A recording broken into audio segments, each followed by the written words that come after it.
My name's Ria Chatterjee and I am a reporter for ITV News London and ITV News. I've always been interested in telling stories. I've always loved writing and just been fascinated by people and the small details and nuances of people's lives, but also people who are different to me.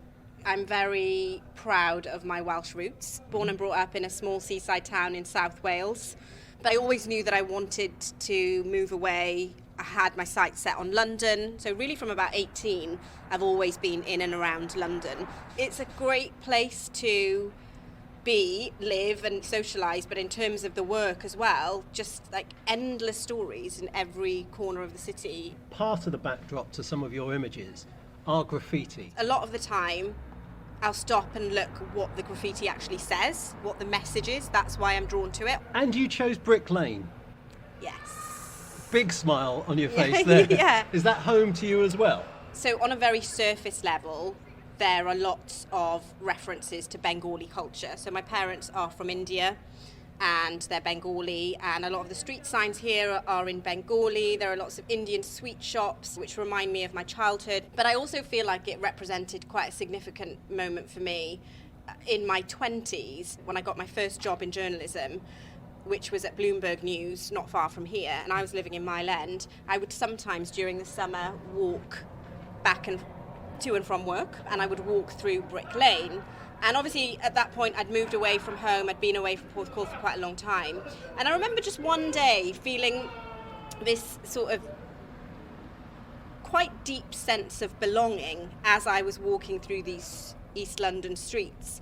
And I think I realised the reason that it was striking for me was because it made me realise that there had been so many spaces in my life in which I didn't feel like I belonged. Porthcawl is a very white town. We were one of two Indian families. I look at my school year photograph. I'm the only brown face in that picture. And there were many, many ways in which, just in school as an example, I felt like I didn't fit in. People would comment on the food that I might have in my lunchbox, or more overtly, comment on the colour of my skin or the language that my parents spoke, or any number of things which made me feel like I didn't belong. And since then, there have been many other spaces, whether that's socially in clubs or in restaurants or in workspaces, where I notice that I might be the only non-white person in that space.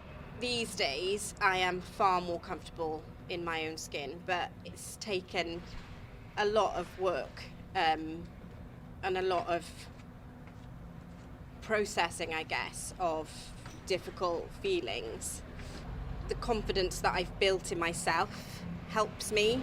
You go to some of the toughest places and you deal with some of the toughest stories. I'm wondering what that's like from your perspective. There have been a couple of instances, once when I was in Chicago and another time in London, where I went to the scene of a stabbing quite soon after it had happened, and you can feel the tension in the air.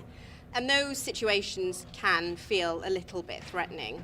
But I always try to approach stories with a really healthy dose of empathy. So when I'm going to speak to people and to interview people, you have to see the person in front of you. This is going to sound strange, but as a person who has a lot of things going on in their life that may be completely different to the things that I've experienced in my life. And when you can make that connection with somebody and you can empathise with some of the deeper issues that are going on for them or contributing to their lives in terms of society, then I think that it just takes away all of those edges. You seem to have carved out a niche of doing those difficult stories. Is that a choice? It is a choice. What happens when you stick on one theme or stick on one issue is that you build up trust with people, you make lots of contacts, and you find that people are calling and emailing and texting about different issues. And so many stories that I've done have come from somebody just getting in touch. It's building trust with people and making sure that people feel like their stories are safe in your hands. It does feel like a huge responsibility to tell somebody else's story in a way that's truthful and respectful.